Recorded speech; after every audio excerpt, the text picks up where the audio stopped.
A ver, entonces vamos a comenzar a leer del capítulo 9, vamos a leer del versículo 1 hasta el 13. Ajá. Hoy está un poquito complicado y hoy les voy a pedir de favor que se acuerden de las dos clases anteriores, porque si no se acuerdan de las dos clases anteriores, esto se puede tergiversar.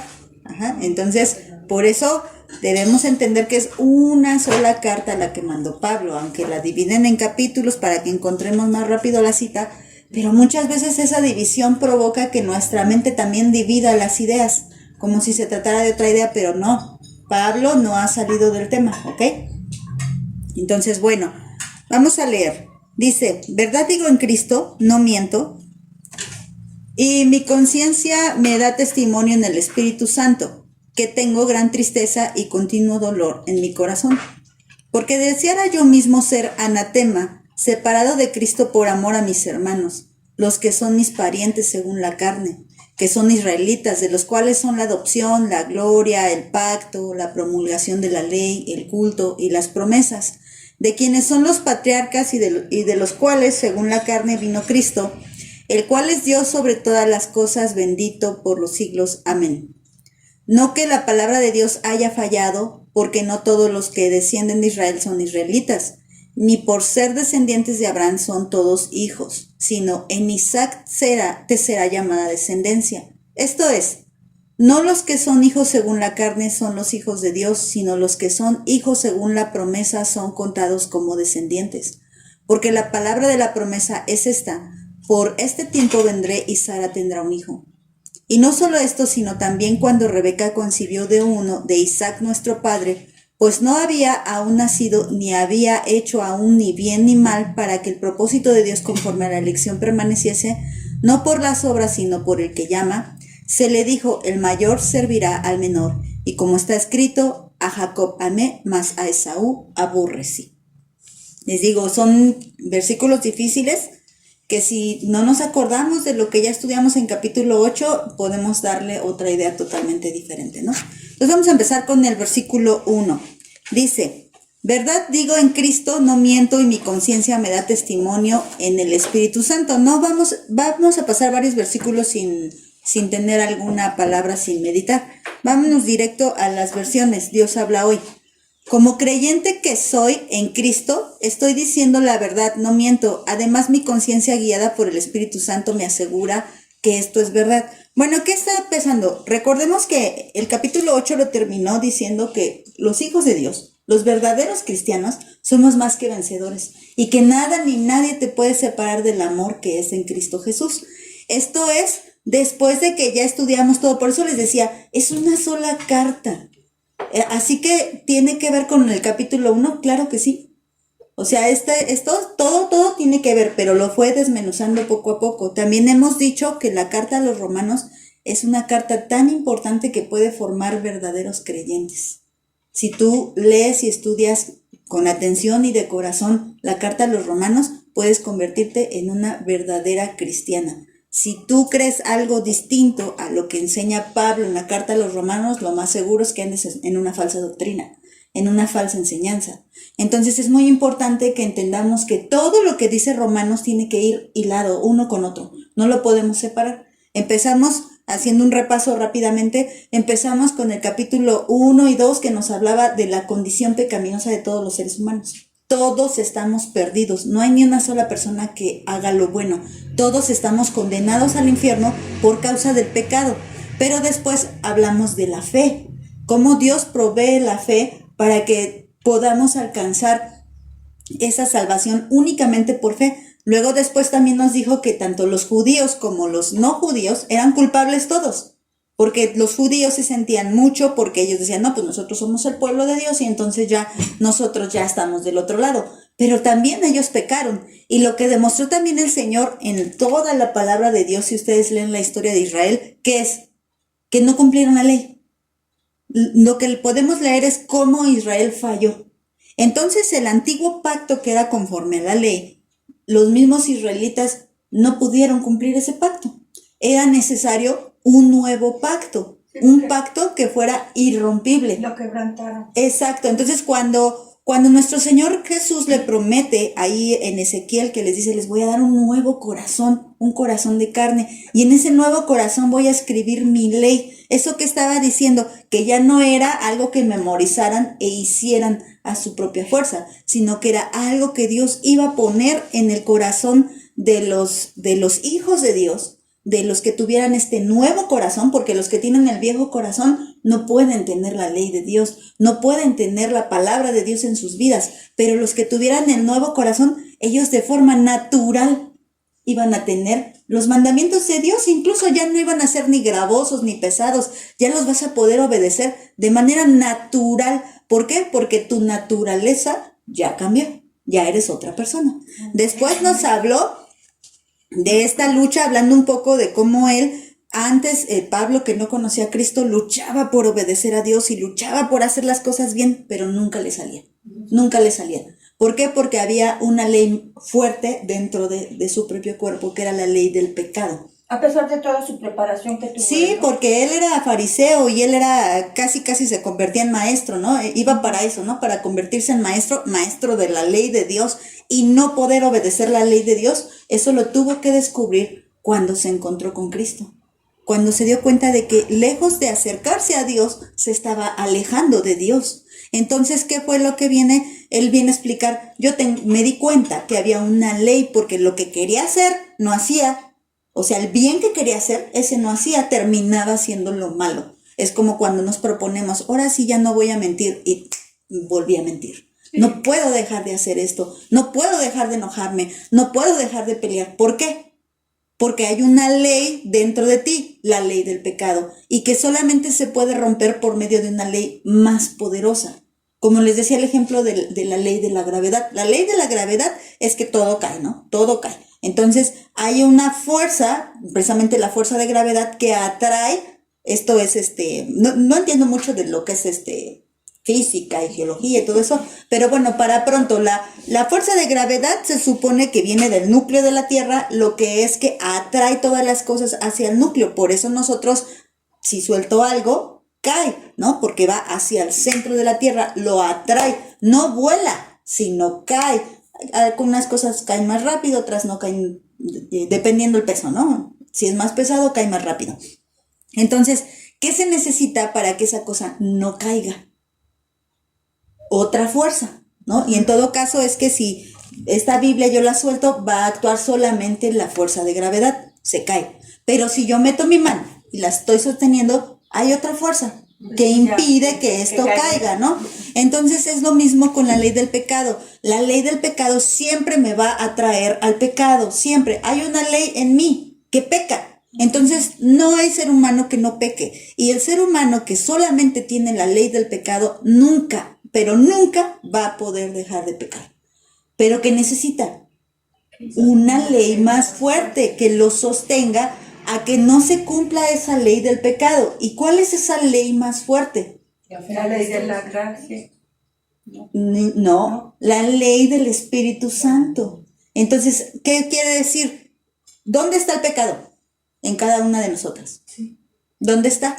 En nosotros. En tu interior, Ajá, ¿no? Porque tú pecas de adentro hacia afuera. Y muchas veces nosotros queremos dejar de pecar de afuera, de afuera, nada más, de adentro no hacemos nada. O sea, simplemente ya no quiero hacer esto, pero no cambia mi interior. Sigo siendo exactamente la misma persona de antes. Es como la gente que adultera. ¿Qué pasa? Ya no voy a ver a tal persona, a dicha persona, pero no deja de pensar en esa persona o en el acto del adulterio, ¿no? Entonces, por fuera no adultera, pero por dentro sigue siendo un adúltero. Entonces, el interior sigue siendo, como se lo dijo el Señor a los fariseos, sepulcros blanqueados. Y ellos, peor aún, porque ellos solo estaban blancos de la ropa, solo tenían blanca la túnica, porque en realidad vivían de una manera tan fea, tan podrida, que los llamaba sepulcros blanqueados. ¿Por qué? Porque había muerte, ¿no? Entonces, ¿qué pasa? Necesitamos una fuerza que no opere de afuera, solamente por lo exterior. ¿Cómo opera una fuerza por lo exterior y que no va a poder? Una religión. Eso es lo que hace la religión. La religión, te metes a una religión y te dicen, pues bueno, aquí no bailamos, aquí no fumamos, aquí no tomamos cerveza, aquí, y son reglas que solamente están haciendo algo por fuera y que por un tiempo la gente que tiene la intención de cambiar, va a ir y va a obedecer esas reglas, ¿no? Va a obedecer esas reglas y va a decir, bueno, es que ahora me tengo que peinar así, me tengo que vestir así, me tengo que comportar así, tengo que ir a tal lugar así. Pero sigue siendo la misma persona por dentro. Eso quiere decir que sigue estando condenada al infierno, ¿eh? Porque sigue siendo la misma persona, aunque haya cambiado de religión. Entonces, ¿qué pasa? Se necesita una fuerza mayor. ¿Cuál es esa fuerza mayor? El Espíritu Santo, pero el Espíritu Santo no opera desde afuera. El Espíritu Santo opera desde adentro. Entonces, ¿qué necesita esa persona? Esa persona necesita nacer de nuevo. Y la única forma de nacer de nuevo, también ya lo vimos cómo es. Dos cosas. Del agua y del espíritu, del agua del arrepentimiento. El agua significa arrepentimiento. Arrepiéntete de tus pecados y recibe al Señor Jesucristo, que es la del Espíritu. Entonces, ¿qué es lo que significa? Cuando tú haces esas dos cosas de todo corazón, entonces viene esa fuerza todopoderosa, viene y mora dentro de ti y empieza a resistir al pecado. Y ya empieza una batalla, pero ya hay una batalla. Antes de esto no había batalla. Tú estabas condenada, o estábamos condenadas a pecar, y pecar, y pecar, y pecar, y por lo tanto la paga del pecado es muerte. Y estábamos condenadas a la muerte eterna. Cuando viene la fuerza todopoderosa del Espíritu Santo a morar dentro de ti, empieza una batalla.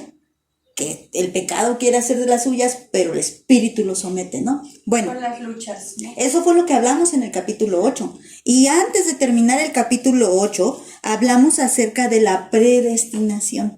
Y se acuerdan que dijimos 3 cosas que la Biblia habla para que podamos entender lo que es la predestinación. Hablamos de este conocimiento previo, a los que antes conoció. Dios todo lo sabe, a Dios nada le toma por sorpresa. Dios dice también, lo vamos a recapitular hoy porque hoy es un tema que habla mucho de la predestinación. Entonces, Dios todo lo sabe, a Dios nada le toma por sorpresa. También hablamos que Dios es inmutable, incambiable. Dios no cambia de opinión. Y si Dios dice que Él quiere que nadie se pierda, es porque Él no quiere que nadie se pierda. Entonces Dios no es que diga, yo quiero que tú sí te pierdas.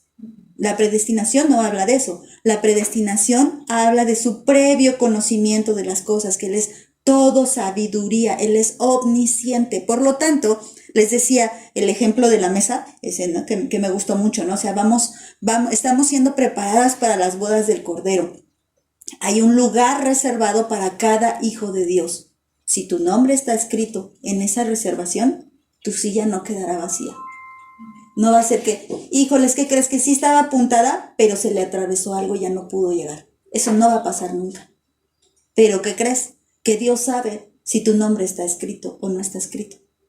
Entonces esto tiene mucho que ver con la predestinación, porque lo voy a recapitular, es importante, que dice, nos habla de un proceso, ¿no? Porque a los que antes conoció también los predestinó para que fuesen hechos conforme a la imagen de su Hijo, para que Él sea el primogénito de entre muchos hermanos. Y viene el proceso. A los que predestinó, a estos también llamó. A los que llamó, a estos también justificó. A los que justificó, a estos también glorificó. Ok. Pero aquí dijimos, predestinar, ¿qué significa? Un reconocimiento anticipado. Marcar un destino, ¿no? Marcas un destino de manera anticipada y lo vimos con otras citas. Eso, si tienen duda, recapitulen, escuchen nuevamente los audios, que ya casi llego. Escuchen nuevamente los audios que vimos de las otras citas paralelas que nos hablan acerca de la presencia de Dios y siempre van de la mano con la predestinación. Eso quiere decir que esos dos conceptos van juntos.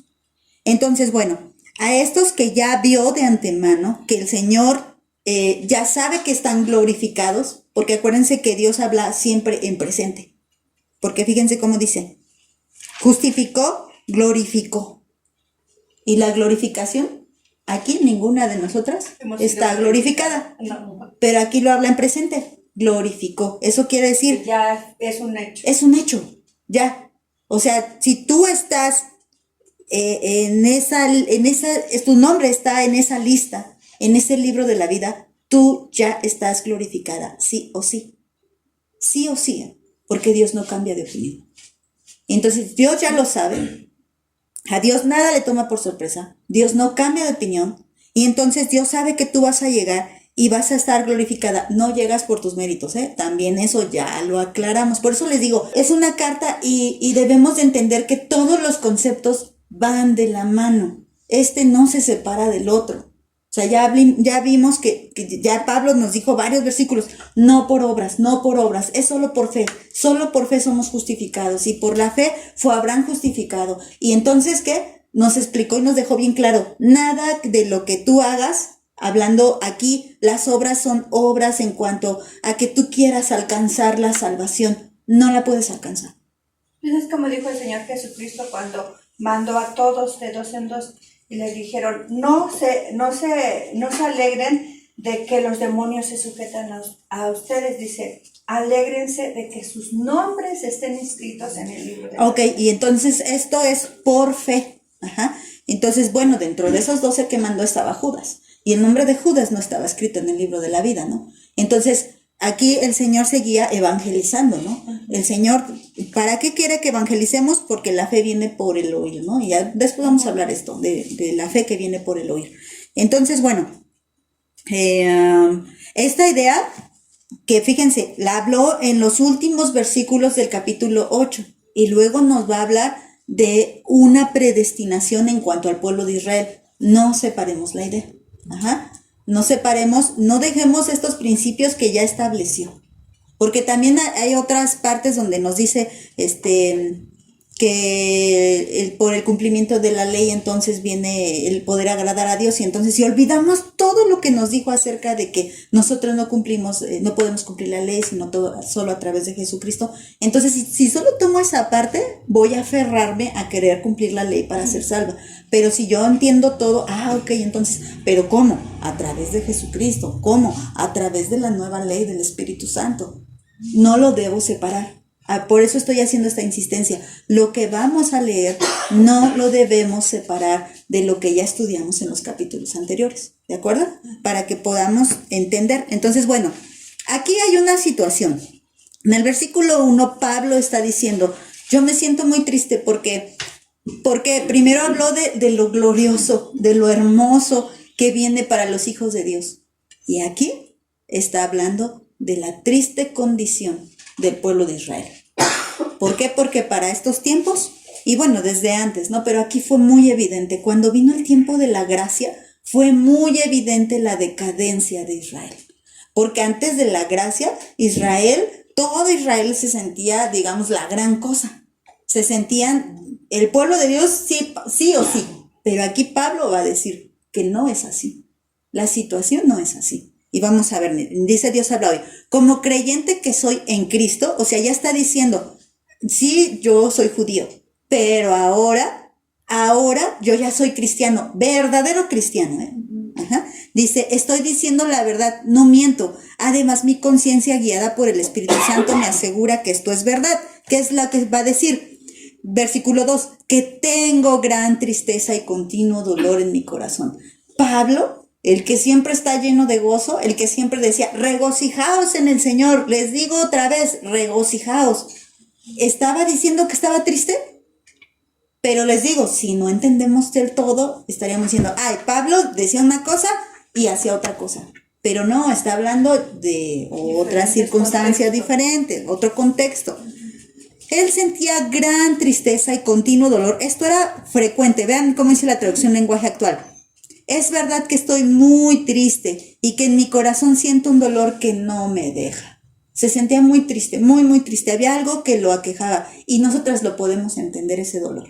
Nosotras podemos saber de qué estaba hablando Pablo. Dice el Salmo 119, 136. Ríos de lágrimas vierten mis ojos porque ellos no guardan tu ley. ¿Qué era esa tristeza que estaba aquejando a Pablo? Su familia. Decía, él lo habló así en general, pero también podríamos decirlo directamente, su familia. ¿Por qué? Porque él estaba sintiendo dolor porque sabía que la paga del pecado es muerte. ¿A dónde se iba a ir su familia? Al infierno. Pero eran judíos. ¿A dónde se iban a ir? ¿Sí? ¿A dónde se iban a ir? Al infierno. Al infierno. No importaba que fueran judíos o no. Es como ahorita dicen, no, pero es que él es hijo de cristianos, no puede ir al infierno. No, sí puede. Sí puede. O él siempre va a la iglesia. Pero si no está en Cristo, va a ir al infierno. Sí. Porque tienes que estar en Cristo. No tienes que tener una religión. Tienes que tener a Cristo. Como ya lo vimos también en el capítulo 8 que dijo, el Espíritu de Dios, ¿verdad? Es el que te guía. Tú debes de hacer las cosas que te dice el Espíritu Santo que hagas. Pero si tú no tienes el Espíritu Santo, tú no eres de Cristo. Y si no eres de Cristo, ¿de quién eres? Del diablo, así de fácil. Porque las obras de tu padre, el diablo, haces, ¿no? Bueno, Jeremías 9:1 dice, también Jeremías era una tristeza que él también compartía, dice, ¿quién me diera que mi cabeza se hiciera agua y mis ojos fuente de lágrimas para que yo llorara día y noche por los muertos de la hija de mi pueblo?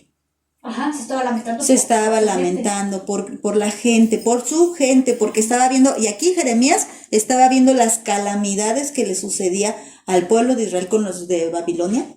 ¿Por qué? Porque Jeremías sabía, porque pecaron contra Dios, porque se hicieron ídolos, porque se apartaron tras sus fornicaciones y tras sus pecados horribles, y esto fue lo que pasó, cayeron muertos. ¿Y qué era lo que hacía Jeremías? Porque Jeremías no hacía eso, Jeremías amaba a Dios.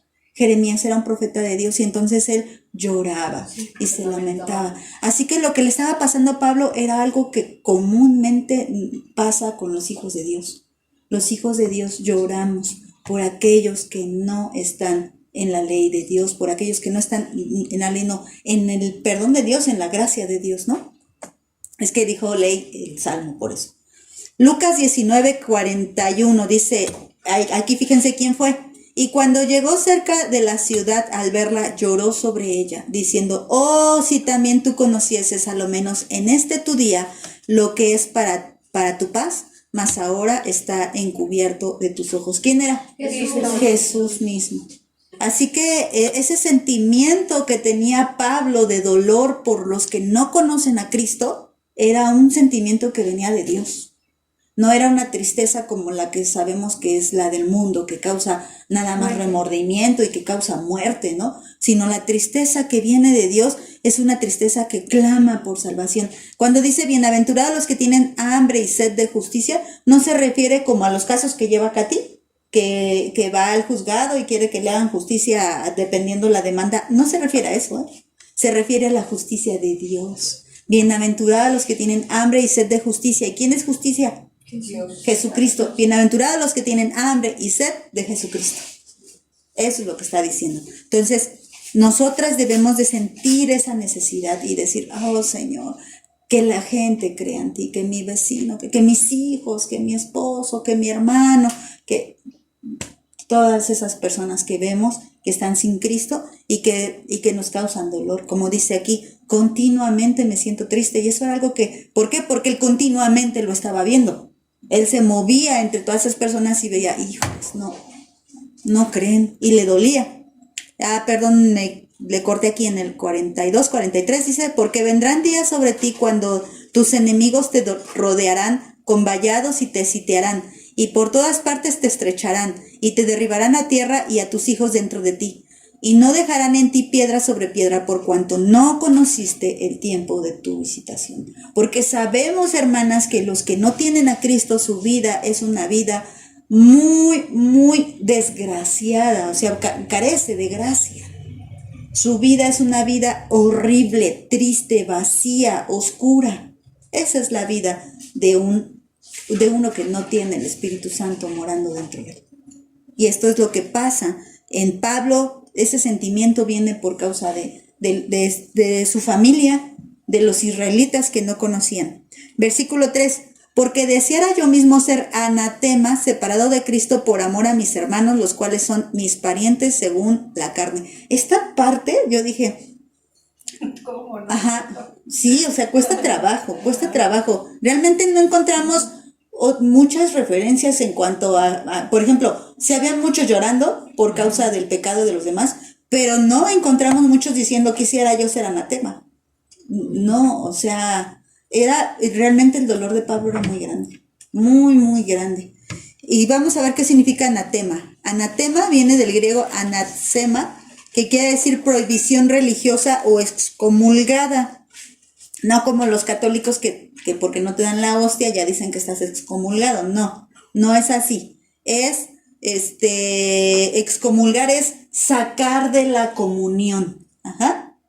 Algo que es anatema. ¿Qué pasaba con algo que era anatema de las cosas que en el Antiguo Testamento? ¿Qué se hacía? Lo ponen aparte. Lo ponían aparte. Esto no lo puedes agarrar, esto no lo puedes tomar porque esa parte lo consideramos maldito. ¿Y quién se hizo maldito por nosotros? Cristo se hizo maldito por nosotros. Entonces entendamos esto. Fíjense, si está diciendo que Cristo por amor de nosotros, Él se hizo maldito, quiere decir que llevó todos nuestros pecados en la cruz. Ajá. Por eso Dios dejó caer todo el castigo sobre Él. La ira de Dios cayó sobre Jesucristo para que no cayera sobre nosotros. Entonces, Cristo sí dijo, yo quisiera hacer algo para que ellos fueran salvos. ¿Y qué crees? Que sí lo hizo. Sí. Y el deseo de Dios fue cumplido y además Él sí tenía el poder de hacerlo. Pero nadie, absolutamente nadie puede hacerlo. ¿Se acuerdan cuando yo una vez les comenté que a veces yo decía, yo daría la vida porque mi hija se convirtiera a Cristo? ¿Y qué me contestaba Dios? Que su hijo fue suficiente. El Señor Jesucristo dijo, yo ya di mi vida. Si tú quieres dar la vida por eso, es como si mi vida no valiera. Como si el sacrificio es como no si el hubiera sacrificio sido de Cristo ningún fuera efecto. insuficiente. Es suficiente, así que tu vida no ayuda en nada. Entonces es una expresión que está teniendo, yo daría la vida misma. Pero fue una expresión que salió De su de corazón. su corazón, tristeza que de su tenía, tristeza ¿no? y de Porque su muchas corazón. veces tenemos- Ahora, este versículo 3 que estamos estudiando, podríamos usarlo como una base doctrinal. Seamos anatema por amor a los demás. No.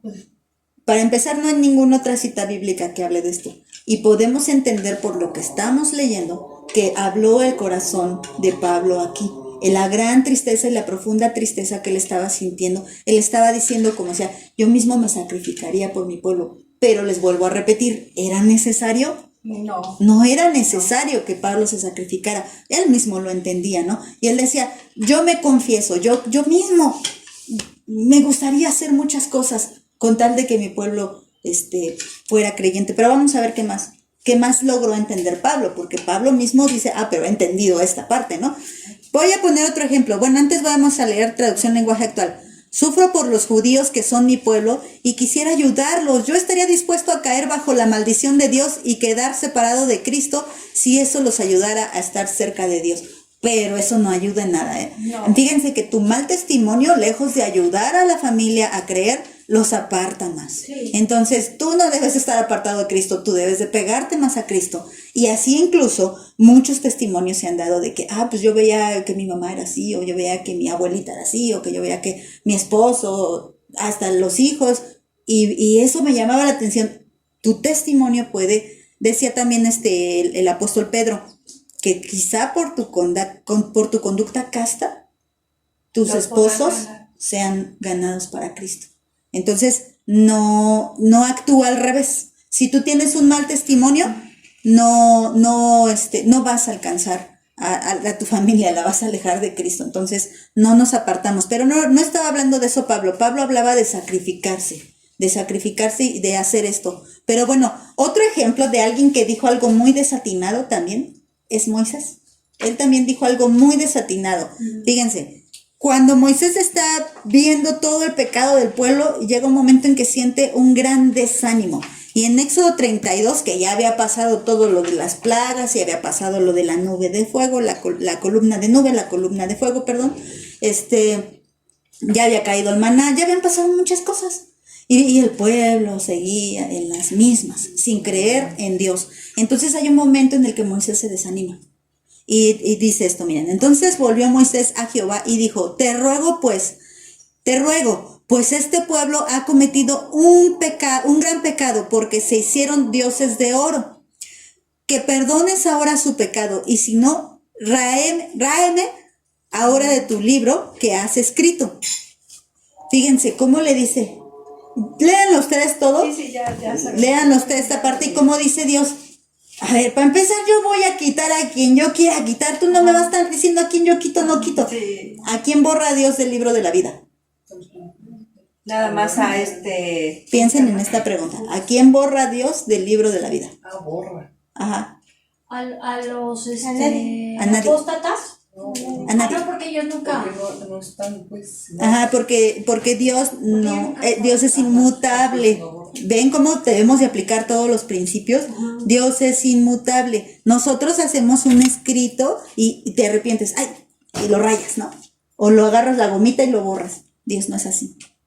Dios dice, a ver, voy a apuntar, o aquí voy a poner un nombre de alguien que no sea aquí, por ejemplo, Margarita. Voy a apuntar a Margarita. Margarita está en el libro de la vida y luego veo el caminar de Margarita. Ay, no, la voy a tener que borrar. No. Entonces Dios no sabía que Margarita no iba a llegar. No, pues sí. Dios ya lo sabía. Entonces desde que Margarita dijo que creía en Jesús, Margarita fue a la iglesia y le dijeron, recibe a Cristo, y ella dijo, sí, lo recibo. Pero Margarita nunca creyó. Y volvió a su vida sucia, a su vida vacía, a su vida llena de pecado, porque nunca creyó, porque el peor pecado que puedes cometer es no creerle a Dios. Es la incredulidad. ¿Por qué? Porque como no le crees a Dios, tampoco crees en sus mandamientos. Tampoco crees que sus mandamientos apliquen para tu vida. Porque Dios dice, no robarás, pero para ti no aplica. Dios dice, no mentirás, pero para ti no aplica, ¿no? Dios dice, no cometerás adulterio, pero para ti no aplica, ¿verdad? Aplica para los demás, pero para ti no. Entonces, ¿qué pasa? No crees. Y entonces el peor pecado que estás cometiendo, el pecado mortal del que habla Juan, es la incredulidad, la falta de fe en Jesucristo. Entonces tú no crees en eso, entonces tú no eres salvo. Y entonces nos dijo Dios, ay, pero se levantó, alzó la mano ahí en la iglesia, hasta alzaba las manos para orar. ¿Qué pasó?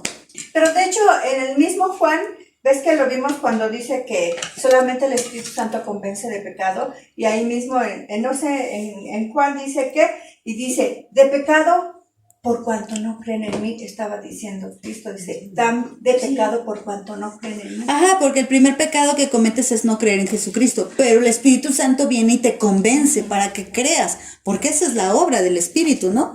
Entonces, al final de cuentas les decía, cuando Dios ve a esa persona que supuestamente se levantó en la iglesia, que alzó sus manos, que cantó, que se congregaba y todo, pero nunca la notó. ¿Por qué? Porque él hizo acepción de personas con ella, porque dijo, no, tú no, o a ti te destiné para otra cosa, porque nunca la notó. Porque ese es un método que han utilizado, pero no es conforme. No, pero ¿por qué nunca la notó? Porque no era. Porque no era. Y porque Dios, que sabe el futuro, sabe que ella no iba a llegar a la glorificación. ¿Y cómo se llega a la glorificación? Estando, ¿no? Entrando en el proceso. ¿Cómo se entra en el proceso? Santificación. No, Naciendo de nuevo, ¿no? naces de nuevo y empieza tu etapa. Ahí. Ajá, de ¡Pum! santificación. ¿De qué? De santificación empieza tu etapa. Sí, pero ¿cómo se entra en ese proceso? Naciendo de nuevo. Ajá, en el nacimiento, con el arrepentimiento. Tú entras en ese proceso y entonces la culminación es la glorificación. Entonces tú en ese proceso, tú ya estás siendo llevada por el Padre, porque tú ya eres hija de Dios y estás siendo llevada. Y ahí no es de que si quieres o no quieres, empiezas a obedecer a Dios. Ajá. O sea, dices, así es, así claramente es. Vamos a avanzarle. Yo mismo deseara ser anatema. Sí, ahora vimos eso. Sí. Separado de Cristo por amor a mis hermanos, los que son mis parientes. ¿Ya ven cómo era la familia? Sí. Sí. Está hablando porque dice por amor a mis hermanos, y podría decir que hay hermanos espirituales. Los hermanos espirituales son todos los que son la iglesia de Cristo. Dice, pero aquí lo aclara, los que son mis parientes según la carne. Eso quiere decir que no se estaba refiriendo a la iglesia, se estaba refiriendo a su propia familia, a su propia familia. Dice, y luego empieza a decir quiénes son ellos, que son israelitas, de los cuales son la adopción, la gloria, el pacto, la promulgación de la ley, el culto y las promesas. Dice, de los cuales son la adopción. Eso quiere decir al decir adopción, ya ven que la palabra adopción es tomar por hijo. Ajá. Entonces, nadie antes de que Dios escogiera a Abraham, nadie era el pueblo de Dios, nadie. Y cuando Dios llama a Abraham y de él hace un pueblo, es como si lo hubiese adoptado. Ajá. Entonces, ahora entendemos que la adopción somos nosotros porque decimos, bueno, Israel es el pueblo natural de Dios y nosotros somos los adoptados. Pero en realidad también Israel fue adoptado, Sí. porque Dios tomó a Abraham cuando Abraham andaba en un pueblo idólatra, un pueblo pagano, con costumbres paganas, y lo llama para hacer de él una gran nación. Entonces es como que tú no eres mi hijo, pero te tomo y ahora eres mi hijo. Eso fue lo que Dios hizo con Abraham. Y entonces, por consecuencia, la descendencia de Abraham se convertirían en los hijos de Dios, pero vamos a ver que no fue así.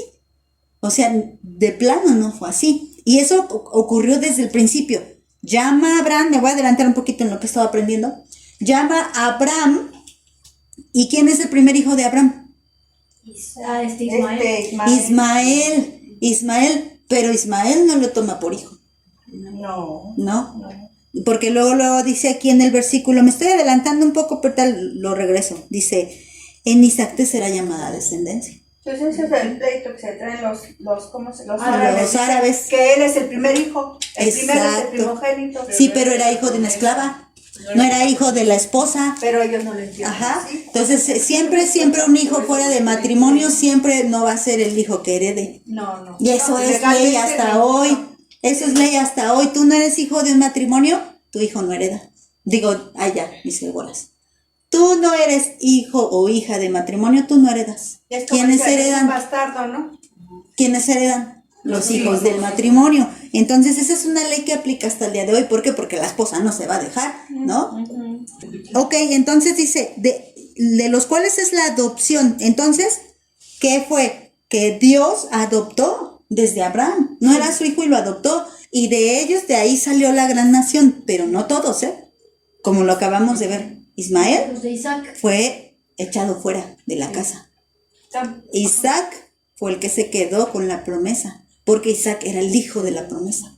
Entonces, Dios no le prometió, bueno, sí le prometió descendencia, y en eso fue cuando Abraham dijo, pues a lo mejor es por medio bueno, fue Sara la que dijo, ¿no? A lo mejor es por medio de Agar.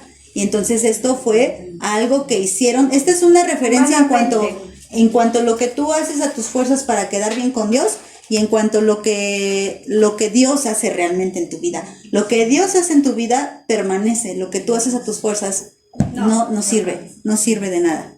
Y dice que de ellos también es la gloria. La gloria se refiere al esplendor de Dios. Dios dejó ver su gloria en la vida del pueblo de Israel desde que la tomó. O sea, es que él hizo muchos milagros. Incluso el mismo Jacob, ¿qué pasa? Cuando él va huyendo de su hermano Esaú, dice que se duerme ahí en una piedrita, ¿no? Y que ve cómo ángeles suben y bajan de una escalera. Deja ver su gloria. Esa es parte de la gloria de Dios. Entonces, ¿a quién Dios dejó que viera su gloria? A Israel. A Israel eso no le pasaba a cualquier pueblo. Los otros pueblos no sabían ni qué onda. Déjate de que sabemos que no tenían el conocimiento de Dios, sino los milagros. Porque aquí gloria habla de esplendor. A Moisés le dijo, déjame ver tu gloria. Y Dios se la dejó ver. Es algo que no se puede entender. ¿Cómo era la gloria de Dios? Pues yo creo que ni Moisés podía explicar. Nada más dijo, pues vi la gloria de Dios. ¿Y cómo era? Pues es que no te la puedo explicar. Era gloriosa, ¿no? O sea, era maravillosa, ¿no? Entonces, eso es algo que platicaban. O sea, ¿ves caer pan del cielo? Ajá. ¿Tú lo has visto? ¿Cuándo? Nunca lo has ¿Cuándo? visto. ¿Cuándo? ¿Has visto que se abra el mar en dos? No. Nunca. ¿Has visto una nube que vaya caminando ahí junto contigo? No. Esto es la gloria de Dios. Una antorcha. Esto era lo que Israel tenía. Viene Un el aire gran y se te la privilegio. apaga. Bueno, ya vimos adopción, ya vimos gloria. Ahora vamos a ver pacto. Pacto quiere decir propiamente disposición, es decir, específicamente contrato, y se refiere a un testamento, fíjense. Entonces, un testamento, ¿qué deja? Herencia, Bienes de una persona que se va. Herencia, ¿no? El testamento escribe el nombre del heredero, ¿no? Entonces, al decir que de ellos es el pacto, que está diciendo del pueblo de Israel. va a dejar un heredero. Que ellos son los que heredaron la promesa. Porque recuerda que veníamos hablando en el pasado de quién son ellos. Ellos fueron adoptados, a ellos se les mostró la gloria de Dios. Ciertamente no a todos, pero sí a los del pueblo de Israel, a ciertos personajes me refiero. Y dice, de ellos es el pacto. Es decir, ellos son los herederos. Ellos están escritos en el testamento. ¿A quiénes? ¿De qué? De la promesa de Abraham. De ellos viene. No son los únicos. De ellos viene. Ajá. Me adelanto, ahora le sigo adelanto para que no me atrase mucho, ¿no? La promulgación de la ley también. Que promulgación de la ley se tradujo de esta palabra griega, nomothesia, que quiere decir legislación o institución del código mosaico. ¿Quién dio la ley de Dios? Dios se dio a Moisés. Dios. Ajá, entonces al final de cuentas ellos la transcribieron y la transcribieron y la transcribieron. Y la única forma de que llegó a nuestras manos es porque vino de un escrito hebreo, de un escrito, también en arameo, pero de ellos, a ellos me refiero. ¿Quién transcribió la Biblia generación tras generación? Bueno, el Antiguo Testamento, generación tras generación tras generación. Primero ellos, ¿no? Ellos, absolutamente ellos. Ajá. De hecho, sabemos la historia de la Septuaginta, ¿no? 72 judíos tradujeron el Antiguo Testamento y lo más sorprendente es que les quedó tal cual las 72 copias y vemos la mano de Dios en eso, ¿no? Entonces, bueno, ellos sí hicieron algo, sí guardaron la ley. Me refiero a guardarla literalmente, ¿no? O sea, que yo guardo esta Biblia y hago que llegue a mis siguientes generaciones, no a obedecerla, sino ellos sí transcribieron la ley, y a ellos se les encargó que la ley pasara a otros pueblos y pues gracias a Dios aquí está. Ajá. Aquí está, ¿no? Entonces dice también el culto. ¿A qué se refiere con que de ellos es el culto? Culto significa ministración de Dios, es decir, adoración. La Reina Valera lo pone como un oficio o un servicio. El diccionario Teyer lo explica mejor, miren. Dice, servicio presentado por encargo, cualquier servicio o ministerio para Dios. El servicio y adoración según los requisitos de la ley levítica. ¿Qué quiere decir? ¿A quién escogió de manera especial Dios para que le adorara? A los Y específicamente a los levitas. A ninguna otra tribu Dios escogió para que le adorara en el Antiguo Testamento. ¿A quién fue? Solamente a ellos los hizo sacerdotes y adoradores. Y dice Dios que ahora nosotros en Cristo somos sacerdotes. Quiere decir que ahora nosotros podemos también servir en el culto de adoración a Dios. Y no estamos hablando de algo muy místico, estamos hablando que tu vida debe de adorar a Dios. Que tú no debes de tener áreas que adoren al diablo y áreas que adoren a Dios. Ajá. Y dice, y también de ellos es la promesa, que ya se los acabo de decir. Pero bueno, promesa es, me gustó esta parte porque vean cómo se escribe evangelia. ¿A qué se parece? Evangelio. A evangelio. Evangelio se escribe de otra manera, pero muy similar, viene de la misma raíz. Evangelio son buenas noticias y evangelia es mensaje. O sea, va muy de la mano. Y luego una promesa, pues claro que es buena, siempre es buena. ¿Qué tal si alguien te promete matarte? Entonces la promesa no es buena, ¿no? Esa es amenaza, esa no es promesa. La promesa siempre tiene que ver con algo bueno. Entonces, bueno, es un anuncio por información, asentamiento, promesa, específicamente seguridad divina de algo bueno. ¿Ya ven cómo es algo bueno? Si Dios te promete algo, es algo bueno. Pero a ver, aquí voy a hacer una pausa. ¿Qué cosas Dios sí promete y qué cosas Dios no promete? Vida eterna. Ajá. ¿Qué más? Porque promete muchas cosas. Sí, su protección. Su protección, ajá. Transformación que te Su fortaleza. Ajá. ¿Qué más? Va a dejarnos. Que no nos va a dejar. ¿Qué más? Que va delante de nosotros. Su paz también que va delante de nosotros. Bueno, ¿y qué cosas no promete? Que te va a sanar. No te promete que te va a sanar. Exactamente, porque mucha gente cree que Dios prometió que tú nunca te ibas a enfermar. Y eso es falso. La Biblia nunca promete eso. ¿Qué más no promete? Ni que ibas a ser rico. No te promete riquezas. No, que tampoco te promete.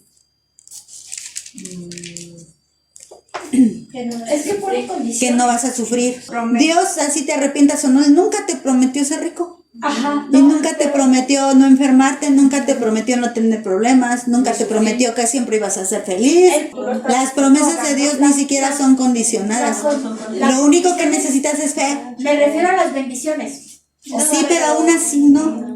O sea, tú estás hablando de Deuteronomio cuando dice bendición por obedecer, maldición por desobedecer, pero, o sea, te estás olvidando de la gracia. O sea, Dios, cuando Jesús vino, Él no dijo, yo te voy a dar salvación si tú haces ciertas cosas. O sea, Él te salva por gracia. Ajá. De ahí tus frutos, o tu fruto del Espíritu Santo, cambia de ti muchas cosas. Pero cuando tú estás siendo hija, Dios no, o sea, el punto es que no te dice Jesús, o sea, si te portas bien, tú no vas a padecer ya de dinero. Si te portas bien, tú no vas a enfermarte. Si te portas bien, no Exacto, vas a sufrir. eso Al es contrario, eso. lo que sí te promete es que en esta vida tendrás aflicción. Sí. Y acuérdate que el Señor Jesucristo siempre les dijo cuando sanaba a las personas, tu fe te ha salvado. Sí. Tu fe, pero es por fe que dice, yo tengo fe en que tú lo puedes hacer en mí. Exacto, yo no lo hago, No. lo haces tú. Entonces, bueno, esto es bien importante. Y ahora, si vemos entonces qué está diciendo, ¿de quién son las promesas? Según este versículo, ¿a quién le pertenecen las promesas? Los hijos. A Israel, a Israel. Según estas promesas. ¿Y esto, Dios cambió de parecer? No. Las promesas son de Israel, pero ahorita vamos a ver, a entender bien a Israel, ¿no? Se me hace que no acabo. Son descendientes de Israel y Dios los adoptó como hijos. Dios estuvo entre ellos con su presencia gloriosa y les dio las alianzas, la ley de Moisés, el culto y las promesas. Nueva traducción viviente. Ellos son el pueblo de Israel, elegidos para ser los hijos adoptivos de Dios. Él les reveló su gloria, hizo pacto con ellos y les entregó su ley. Les dio el privilegio de adorarlo y de recibir sus promesas maravillosas. ¿Sabes que adorar a Dios es un privilegio? Sí. Y si tú no adoras a Dios, pues te la pierdes, porque el privilegio es para ti. Traducción lenguaje actual. Ellos son el pueblo que Dios ha elegido. A ellos Dios les dio el derecho de ser sus hijos. Dios ha estado con ellos y les ha mostrado su gran poder. Hizo pactos con ellos y les dio su ley. Les enseñó a adorarlo de verdad y también les hizo promesas. Seguimos hablando de los judíos, ¿eh? Los judíos, de quienes son los patriarcas, de los cuales según la carne vino Cristo, el cual es Dios sobre todas las cosas, bendito por los siglos. Amén. Entonces, de los judíos también vienen los patriarcas. Yo creo que no hay gran cosa que explicar ahí. No. Los patriarcas son Abraham, Isaac y Jacob, ellos son los patriarcas. Entonces, de ellos vienen, o sea, ellos son de la línea genealógica, ¿no? De los cuales vino Cristo. También sabemos que Dios le prometió a Abraham, dice, y en ti serán benditas todas las naciones de la tierra. Esto es, de ti vendrá el Cristo, ¿no? De ti vendrá el Mesías, ¿no? Eso es. Y luego dice, el cual es Dios sobre todas las cosas, bendito por los siglos. Esto es importante. Dicen muchos que no existe un versículo bíblico que diga que Jesús es Dios. Este lo dice. Del cual vino Cristo, el cual es Dios sobre todas las cosas y bendito por los siglos. Amén. Ajá. Entonces este versículo sí dice claramente que Jesucristo es Dios. Para aquellos que dicen que no, que es un ángel, que es un profeta, que es un Dios menor, que no. O sea, aquí este versículo es claro y dice que Jesús es Dios. ¿Qué? ¿9:5? 9:5. Ajá. Lo voy a leer en Dios habla hoy. Son descendientes de nuestros antepasados y de su raza en cuanto a lo humano. Vino el Mesías, el cual es Dios sobre todas las cosas, alabado por siempre. Amén. Y Nueva traducción viviente, Abraham, Isaac y Jacob son los antepasados de los israelitas. Y Cristo mismo era israelita en cuanto a su naturaleza humana. Y Él es Dios, el que reina sobre todas las cosas y es digno de eterna alabanza. Y la traducción lenguaje actual, ellos pertenecen al pueblo de Dios y el Mesías como hombre, y pertenece a este mismo pueblo. Él gobierna sobre todas las cosas y es Dios. Alabado sea Dios por siempre. Amén. Vamos al 6.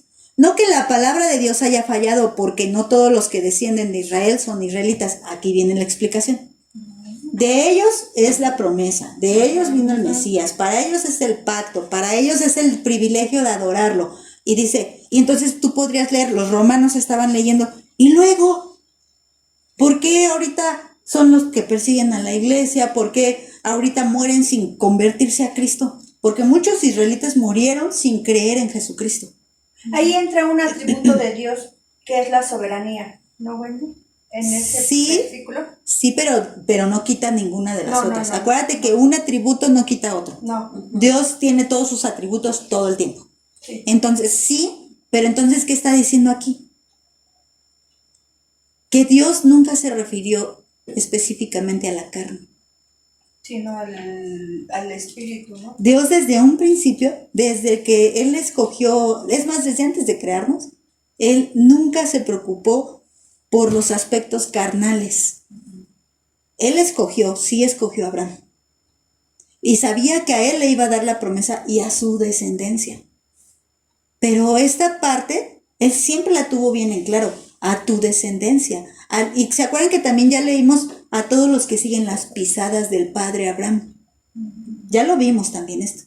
Esos son la descendencia. Entonces, Abraham. en Isaac y Esaú hay una gran diferencia, porque En Jacob.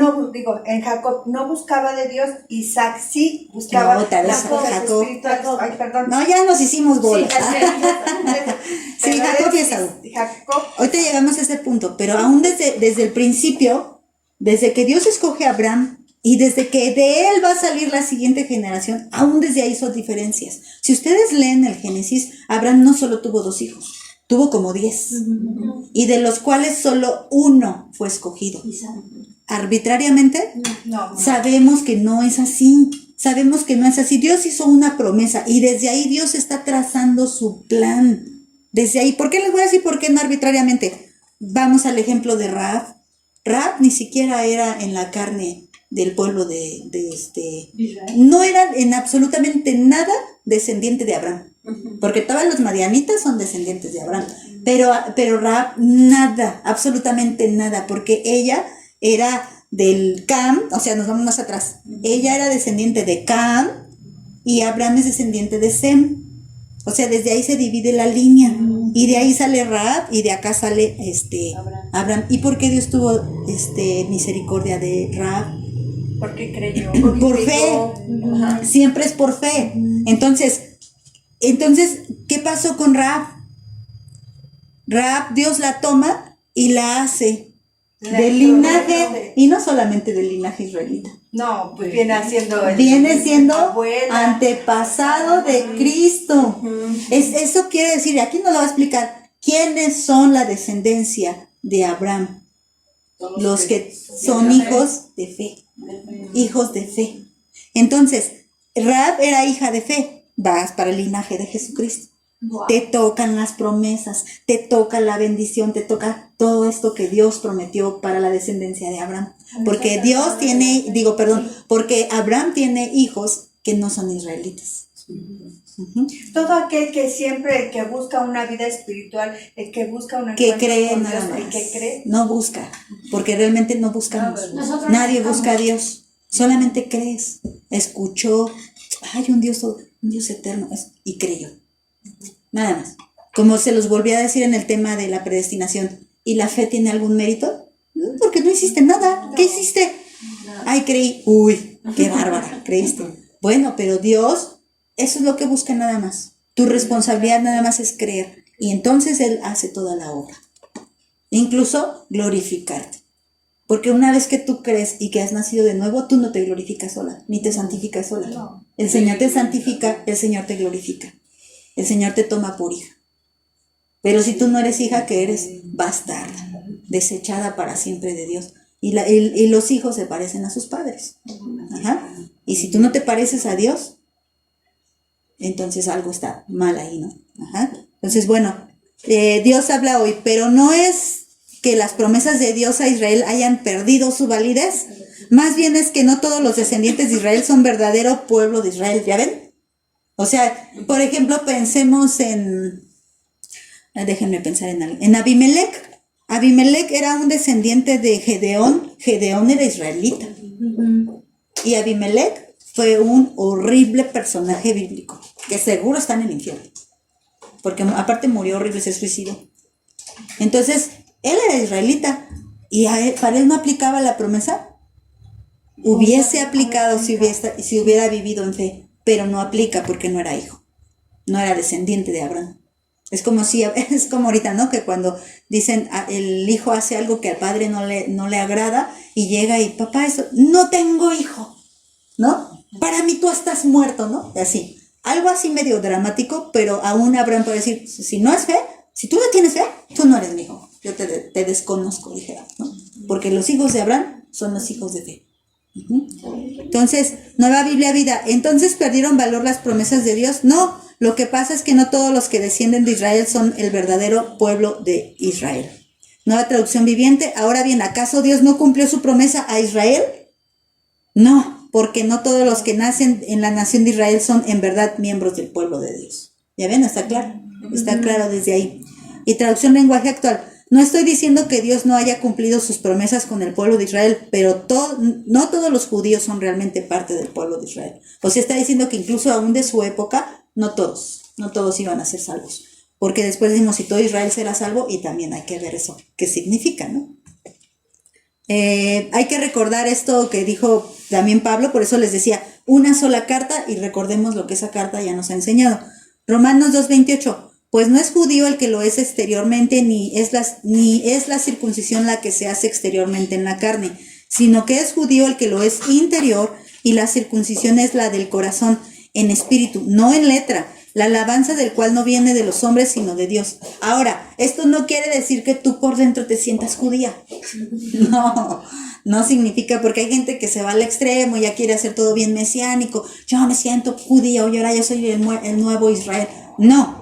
Sino que habla de que realmente seamos pueblo de Dios, porque de corazón creamos en Dios, y como de corazón desde adentro hay un cambio, entonces tu vida refleja a Dios.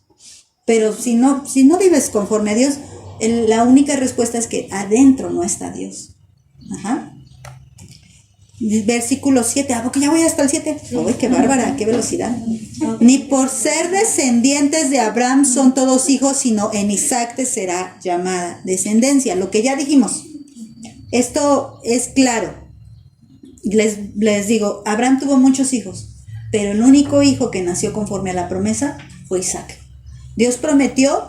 Ahora, esto no quería decir que si alguno de sus hijos, supongamos Ismael también quería creer en ese Dios de Abraham, eso no significaba que Dios lo iba a dejar afuera. Eso significaba que la promesa de que viniera el Mesías tenía que ser de una línea genealógica y no de todas. Y la línea genealógica era la de Isaac. Por eso les digo, aunque Rahab ni siquiera era nada que ver con Abraham, pero aún así ya fue tomada. Si Ismael se hubiese puesto la fe en Dios, Ismael hubiese sido tomado, igual no venía de su línea, pero hubiese sido, tú también eres parte del pueblo, órale, también tú, pero no, él no creyó en Dios, ¿no? Entonces, también recuerden que Ismael tenía la influencia egipcia, porque Agar era una sierva egipcia, entonces seguramente Ismael también fue inculcado en los dioses falsos. Entonces, bueno, pues de ahí viene toda esa mezcla que tienen los musulmanes entre la idolatría y entre que sí creen en el Dios verdadero y entre que no, porque hay una mezcla. Ajá.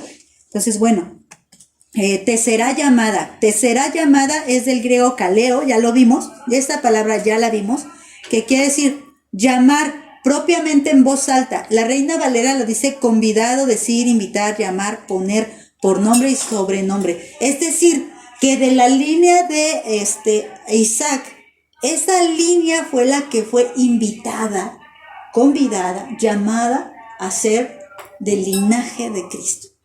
La promesa es grande. La promesa no está hablando de, como lo acabamos de aclarar, ni de dinero, ni de que seas muy feliz, ni de que nunca te enfermes, ni de que tu familia, todo le vaya bien en tu familia. Esa no es la promesa. La promesa es, de ti nacerá el Mesías. Y esa promesa se cumple en Isaac. Ajá. Y Dios habla hoy, dice, no todos los descendientes de Abraham son verdaderamente sus hijos, sino que Dios le había dicho, tu descendencia vendrá por medio de Isaac. Más claro, ¿no? Nueva Biblia Vida. El simple hecho de descender de Abraham no les hace verdaderos hijos de Abraham. Por eso las Escrituras dicen que las promesas se aplican solo a un hijo de Abraham, Isaac. Nueva Traducción Viviente. Ser descendiente de Abraham no los hace verdaderos hijos de Abraham, Pues las escrituras dicen, Isaac es el hijo mediante el cual procederán tus descendientes, aunque Abraham también tuvo otros hijos. Aquí lo dice más explicado, ¿no? Y palabra de Dios para todos. Ni todos son verdaderos hijos de Abraham por ser sus descendientes. Como Dios dijo, tu descendencia será trazada solo a través de Isaac. Bueno, Génesis 21, ahí viene esta parte. Génesis 21:8 dice, y creció el niño y fue destetado. Se refiere a Isaac. E hizo Abraham gran banquete el día que fue destetado Isaac. Y vio Sara que el hijo de Agar la egipcia, el cual ésta le había dado a luz a Abraham, se burlaba de su hijo Isaac. O sea, es que Ismael ya tenía como 14 años, más o menos, 14, 13 años, y se burlaba de Isaac. Y porque Isaac era el hijo de la viejita, ¿no? Y aparte yo creo que, pues imagínate, un hijo esperado por tantísimos años, pues era, yo creo que muy protegido, muy amado. Entonces, pues la envidia le nacía en el corazón de Ismael, y lo que hacía era burlarse de Isaac. Dice, por tanto dijo a Abraham, Sara es la que dice, ¿no? Sí. Echa a esta sierva y a su hijo, porque el hijo de esta sierva no ha de heredar con Isaac, mi hijo. Ya ven, les digo, los hijos que no son del matrimonio no heredan.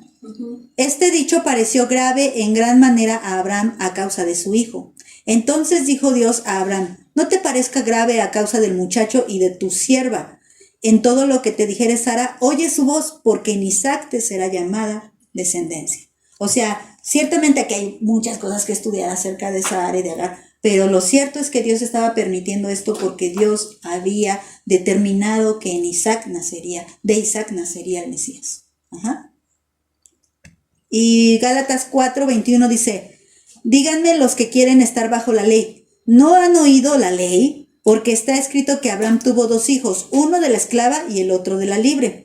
Pero el de la esclava nació según la carne, mas el de la libre por la promesa.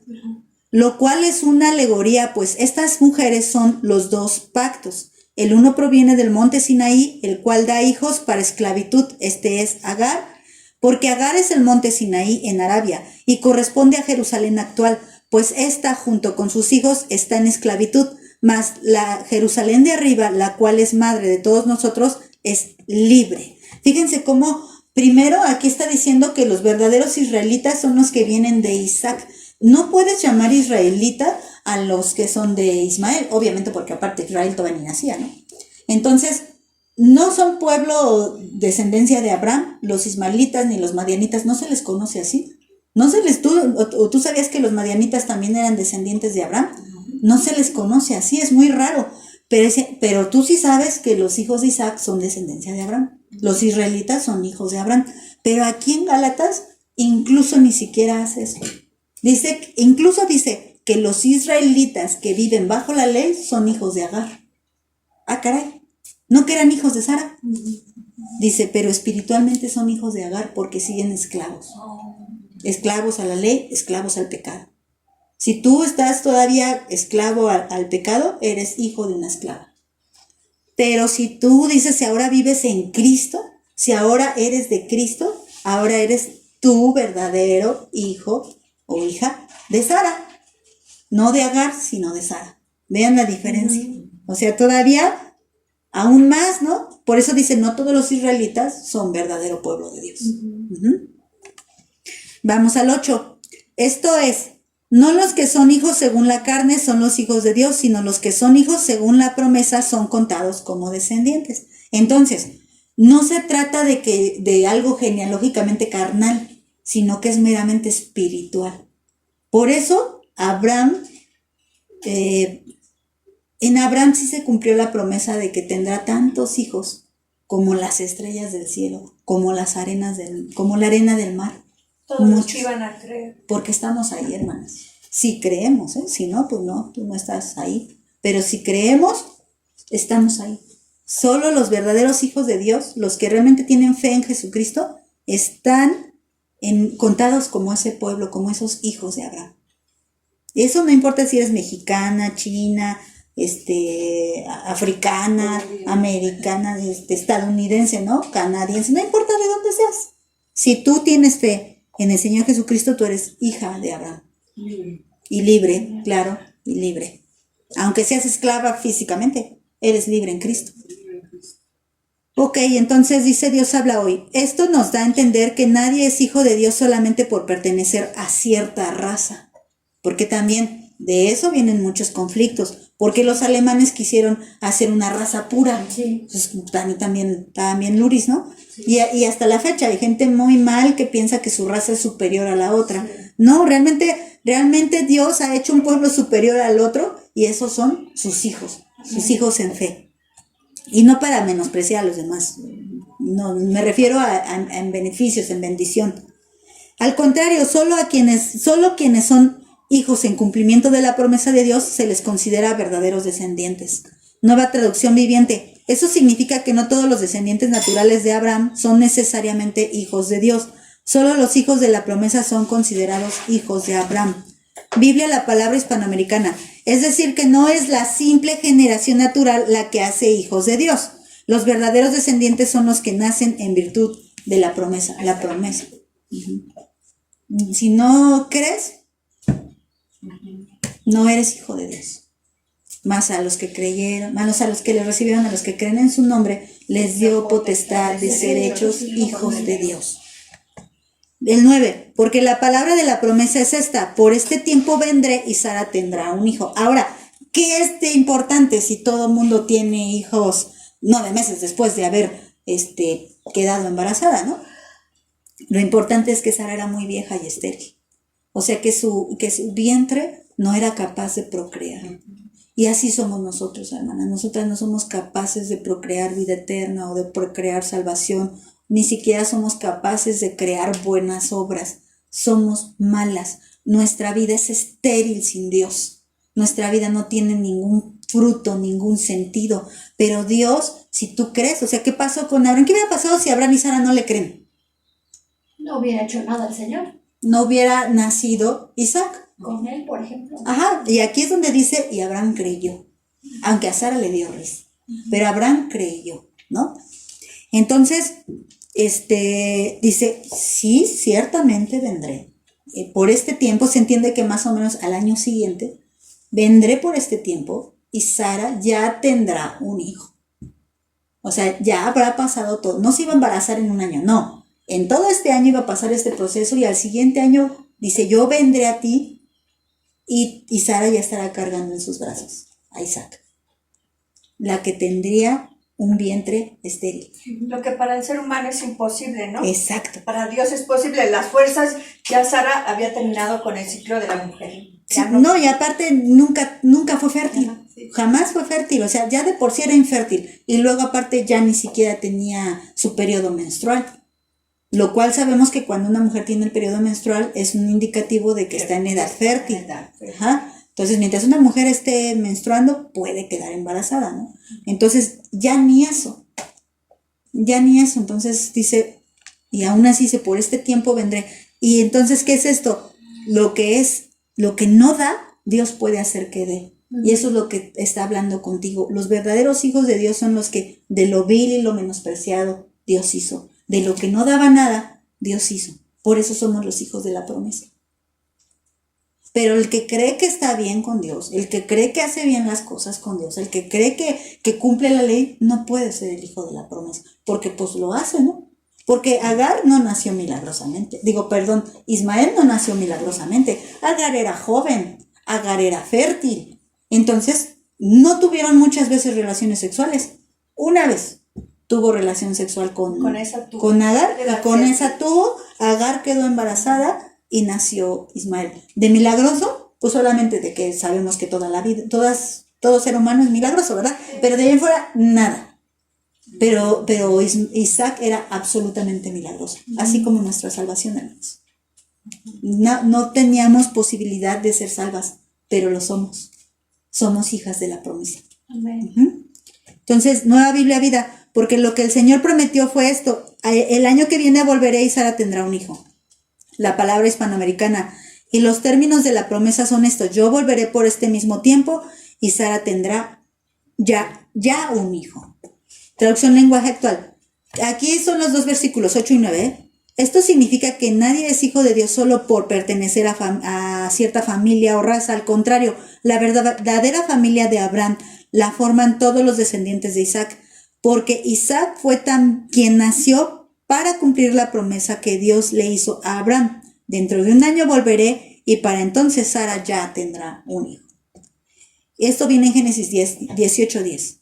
Y aquel dijo, ciertamente volveré a ti por este tiempo el año próximo.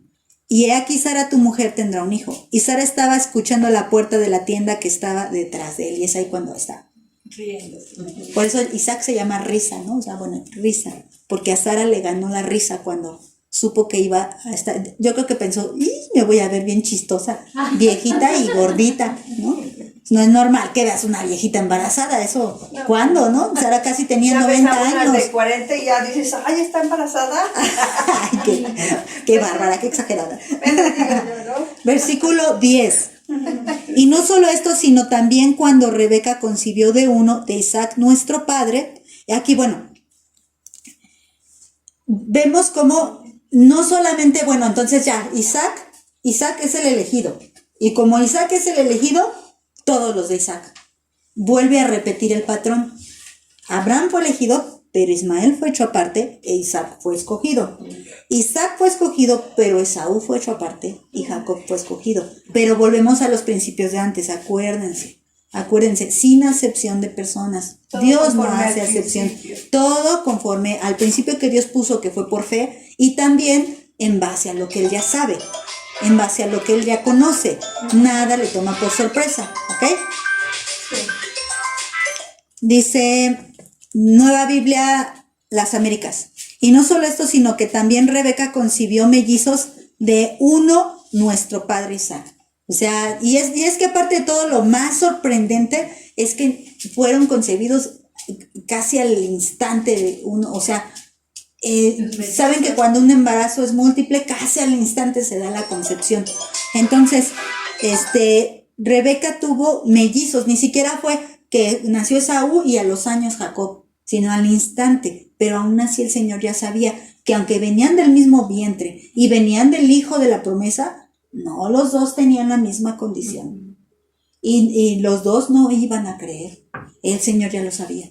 Y sabemos que a pesar de que no le tocaba a Jacob, el Señor aún puso, porque a mí me causa mucha risa, ¿no? Como Jacob se le pesca en el talón a Esaú, como siendo profético. Fue una señal que Dios prometió.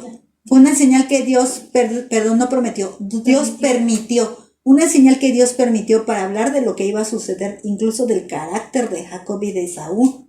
Porque Esaú iba a tener por derecho algo, pero Jacob iba a decir, yo lo quiero. Así que no naces tú primero, que nazco yo. Obvio, los bebecitos no estaban pensando eso. No, como si lo Obvio, supieran, ¿no? O Pero sea, como si lo supieran, Dios permitió que Jacob pusiera su mano en el talón de Esaú para marcar desde ahí una profecía de lo que ya iba a venir, ¿no? No que ya los niños estuvieran conscientes, ¿no? Y empezaran a luchar por la primogenitura, ¿no? Dios habla hoy. Pero eso no es todo. Los dos hijos de Rebeca eran de un mismo padre, nuestro antepasado Isaac. Nueva Biblia Vida. Lo mismo sucedió con los hijos de Rebeca que tuvieron un mismo padre, Isaac, nuestro antepasado. Y el 9. Lo paso rápido porque se explica con el 9. Pues no habían aún nacido, ni habían hecho ni bien ni mal para que el propósito de Dios conforme a la elección permaneciese, no por las obras, sino por el que llama. Este versículo, si lo lees así, entonces deja totalmente afuera la presencia de Dios, sino que habla de algo arbitrario. Hay que leerlo en contexto. Recuerden, ya estudiamos capítulo 8 y el capítulo 8 ya nos dejó claros algunos puntos que los tenemos que seguir aplicando en capítulo 9. Entonces dice, no habían nacido ni habían hecho nada. Lo que les digo, ¿por qué le puso la mano Jacob a Esaú? ¿Porque ya era consciente? ¿Te voy a robar la primogenitura? No, simplemente fue a lo que Dios permitió como una señal de lo que Dios ya sabía que iba a suceder, que es que Jacob le iba a robar la primogenitura a Esaú. Dios ya sabía que Jacob se la iba a robar. Pero entonces él dice que había un propósito. El propósito seguía siendo que los verdaderos hijos de Abraham eran los hijos de fe. Ese es el verdadero propósito. Y Esaú no tenía fe. No la tuvo. Aunque aquí dice, no habían hecho ni bien ni mal. Sí, no nació Esaú siendo un apóstata, aunque se le considera apóstata a Esaú, ¿eh? Entonces, él no nació siendo apóstata y Jacob tampoco nació ya siendo el escogido. Digamos, ya se llamaba Israel cuando nació, ¿no? No. O sea, ellos no habían hecho ni bien ni mal, pero el Señor, que todo lo sabe, ya está cumpliendo su propósito en ellos. Y luego viene, propósito. Perdón, casi me la brinco. Propósito. Presentar, es decir, figuradamente propuesta. ¿Se acuerdan? Ya vimos esta, del pan de la proposición. Y esto da un significado más profundo a lo que es ayuda a entender lo que es la predestinación. ¿Se acuerdan qué significaba esto de propósito? ¿A qué hacía referencia? ¿Cuál era el pan de la proposición? Bueno, el pan eran esas 12 piezas que estaban siempre dentro del tabernáculo, delante del lugar santísimo. Estaban fuera, Estaba el lugar santísimo y estaba la mesa de la proposición con los 12 panes que siempre debían estar frescos. En el área del lugar santo. En el lugar santo, exactamente. Y esos siempre no debían estar tapados. O sea, no dicen, voy a poner los 12 panes, pero para que no se vayan a mosquear o para que no se hagan duros, los voy a meter en una bolsita. No, los panes estaban así. Obviamente iba a pasar su proceso natural, esos no se perduraban de manera milagrosa como el maná, esos no. Esos ponían su pan, llegaba el momento que había que cambiarlos y los cambiaban, siempre, siempre, siempre delante de Dios. Eso quiere decir que esos panes y lo que iba a pasar con esos panes siempre estaba a los ojos de Dios, expuesto a los ojos de Dios. Eso, fíjense cómo dice, para que el propósito de Dios conforme a la elección permaneciese no por las obras sino por el que llama. Ahora, ¿qué está diciendo? Que nosotros somos como ese pan que está siempre expuesto delante de Dios. El Señor te mira, sabe lo que te pasa, sabe como el pan que está primero calientito y luego se hace duro. El Señor sabe eso y lo está observando. Si nosotros entendemos este significado, nos vamos a dar cuenta que cuando Él elige, Él está mirando, Él está observando. Ajá. Entonces, Él observó todo y como para Él no hay límite de tiempo, Él observa incluso tu futuro. Él está observando, pero siempre no es por tus obras. ¿Por qué? Porque si decimos esto para que fuera no por obras, sino por el que llama, entonces dirá, es que Dios sabe que tú ibas a ser buena. Y Dios sabe que tú te ibas a portar bien. No. El requisito, la responsabilidad, la única responsabilidad que Dios puso sobre el ser humano fue creer en el Hijo de Dios. Esa es la única responsabilidad para que todo aquel que en Él cree. Eso es lo que Dios busca de ti. Cree. Cuando el Señor también mandó a Juan, ¿para qué lo mandó?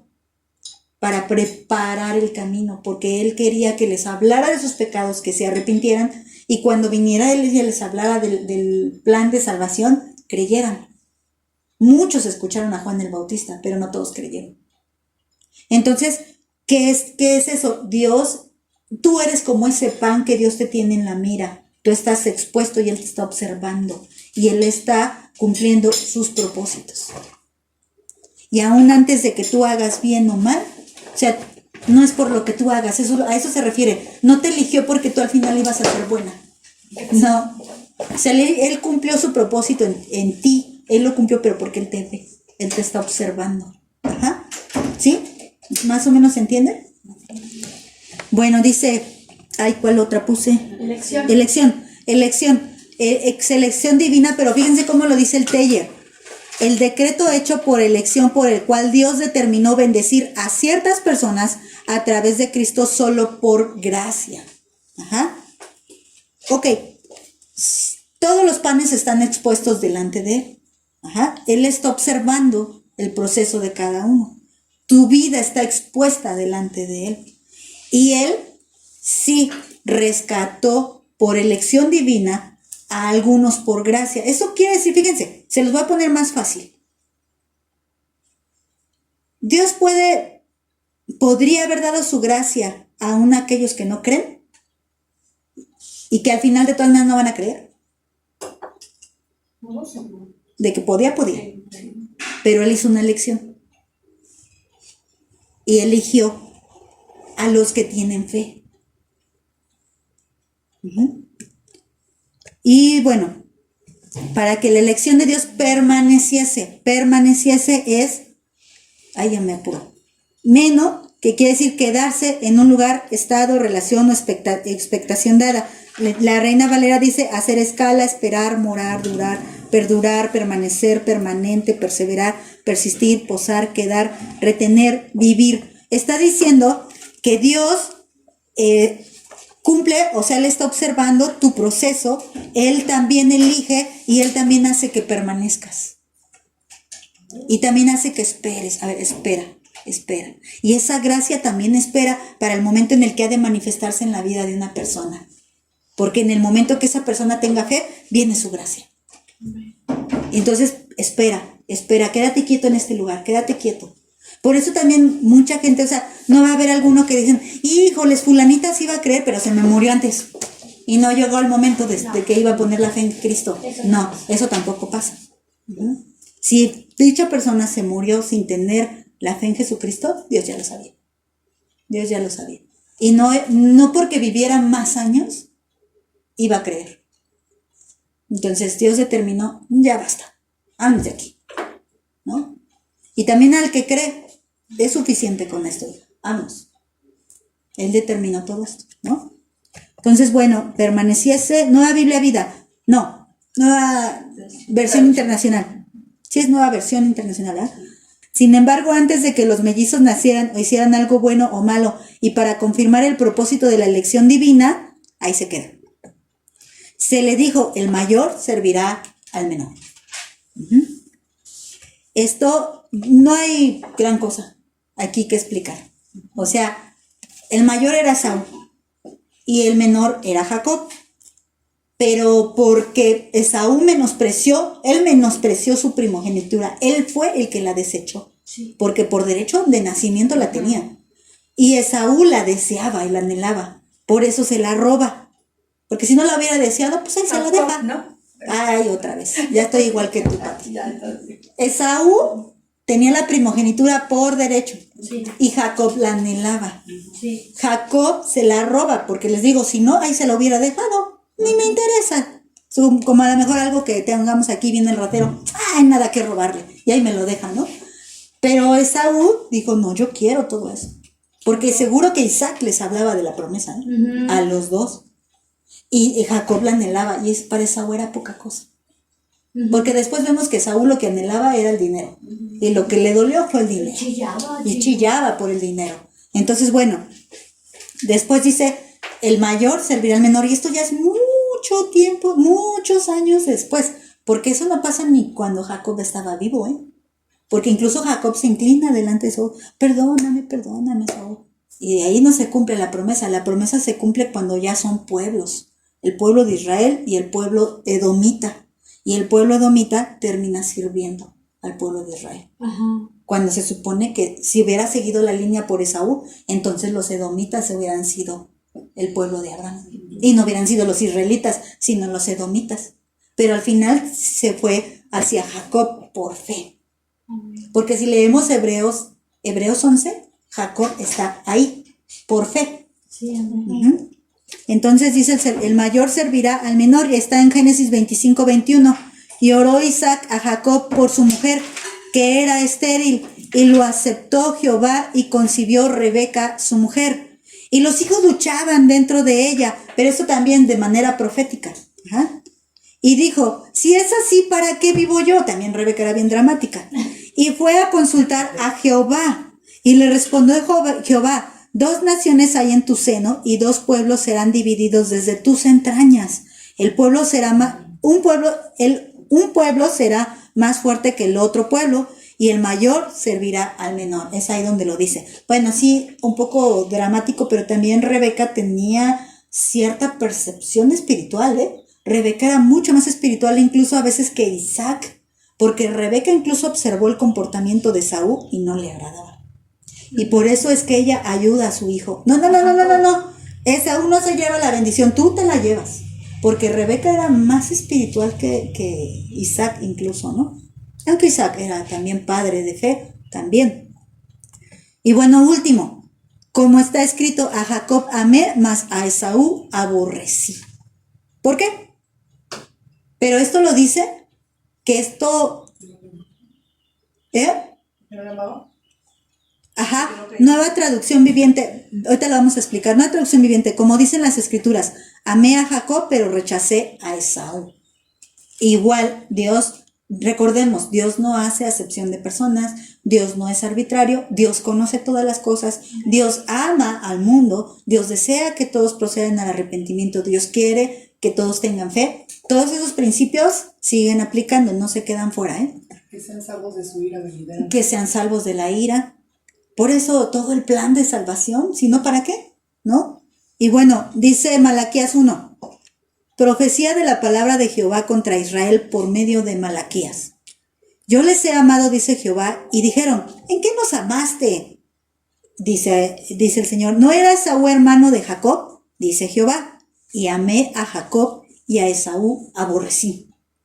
Está diciendo que ambos vienen de la promesa, pero no quedaron en la promesa. Los dos. Y convertí sus montes en desolación y abandoné su heredad para los chacales del desierto. Esto es Esaú. Cuando Esaú, dijere, nos hemos empobrecido, pero volveremos a edificar lo arruinado, así ha dicho Jehová de los ejércitos. Ellos edificarán y yo destruiré, y les llamarán territorio de impiedad y pueblo contra el cual Jehová está indignado para siempre. Vean. Es que también aquí no es que por culpa de Esaú todos los edomitas, es que los edomitas siguieron el camino de su padre Esaú, apóstatas, infieles, incrédulos. Siguieron ese mismo camino y al final fueron destruidos. El pueblo de edomita no existe hoy. Entonces, al final fueron destruidos. Ay, no terminé de leer. El 5. Y sus ojos lo verán y dirán, sea Jehová engrandecido más allá de los límites de Israel. Esto es importante, porque precisamente Dios no es un Dios de un pueblo específicamente. Dios es Dios del universo. Entonces su plan se cumple en todas partes. Vuelvo a repetir el ejemplo de Rahab. ¿Por qué Rahab fue salva? ¿Por qué creyó? Porque Jehová se ha engrandecido aún más allá de los límites de Israel. O sea, quiere decir que la gloria de Dios se manifiesta no solamente en tu entorno. Es como si dijéramos, si no vienes aquí a la reunión, entonces Dios no te bendice. Es que la bendición no está aquí. Dios bendice en todas partes. Dios bendice a cualquiera que tenga fe. Por eso puede haber verdaderos cristianos que salgan, fíjense, no que se queden, sino que salgan de cualquier religión. Que salgan. Puede haber verdaderos hijos de Dios. Incluso hasta de que salgan de una secta satánica. Puede haber verdaderos hijos de Dios. ¿Por qué? Porque Dios es Dios en todas partes. Y Dios extiende su gracia en todos lados. Aunque hayan sido hijos de maldición, aunque hayan sido enseñados en la doctrina más fea que te imagines, pero si ellos escuchan el evangelio y lo creen, vénganse para acá. Ahora son del linaje de Abraham. Llámese como se llame. Así de hermoso y engrandecido es el nombre de Jehová. Entonces, Salmo 5 dice, esto lo hice para aclarar la parte de a Jacob amé y a Esaú aborrecí. Otro principio, ¿por qué aborreció Dios a Esaú? Nada más porque sí. Hay que ver por qué lo aborreció. Justamente por eso, ¿no? Porque no creyó. Vamos a ver por qué. Fíjate, dice Salmo 5:4, porque tú no eres un Dios que se complace en la maldad. El malo no habitará junto a ti. Los insensatos, no estarán delante de tus ojos. Aborreces a todos los que hacen iniquidad. Estudia la vida de Esaú. Aunque habla poco de ella, era un inicuo. Dios lo aborreció. Y lo aborreció, dice, desde que estaban en el vientre de su madre. ¿Por qué aborreció Dios a Esaú desde el vientre de su madre? Porque Dios ya lo sabía. Porque Dios ya lo sabía. Que Esaú era un inicuo y jamás iba a arrepentir. Proverbios 6:16, también aquí. 6 cosas aborrece Jehová, y Y aún 7, abomina su alma, los ojos altivos, la lengua mentirosa, las manos derramadoras de sangre inocente, el corazón que maquina pensamientos inicuos, los pies presurosos para correr al mal, el testigo falso que habla mentiras y el que siembra discordia entre hermanos. En varias está Esaú. Ahí. Dios lo aborrece por eso. Si estás tú ahí, si estamos ahí, arrepintamos. Sí. Porque también Dios conoce si realmente te vas a arrepentir o no. Y bueno, Hebreos 12:15, aquí habla de Esaú directamente.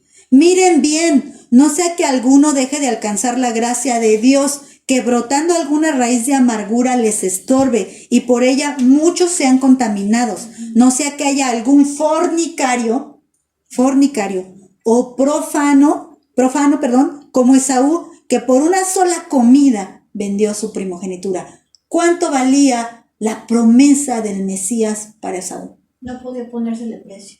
Un plato de lentejas. Un plato de lentejas. Era incluso más valiosa que el que él fuera antepasado de Cristo. Imagínate, vas a ser de la familia de Cristo. Me vale. Dame un plato de lentejas. Ah, pues sí. Bueno, a lo mejor ni siquiera alcanzó a entender Tomó lo en que estaba poco, haciendo ¿no? en ese momento, ¿no? Lo tomó en Muy poco. Pero Isaac lo apreció y eso transmitió. Bueno, yo te voy a decir una cosa. No hay justificación. Porque ¿por qué Jacob luchó tanto por esa bendición? ¿Por qué? Porque él sí agarró la onda. De que Porque la sabía- entendía. ¿Y por qué la entendía? Porque amaba a Dios.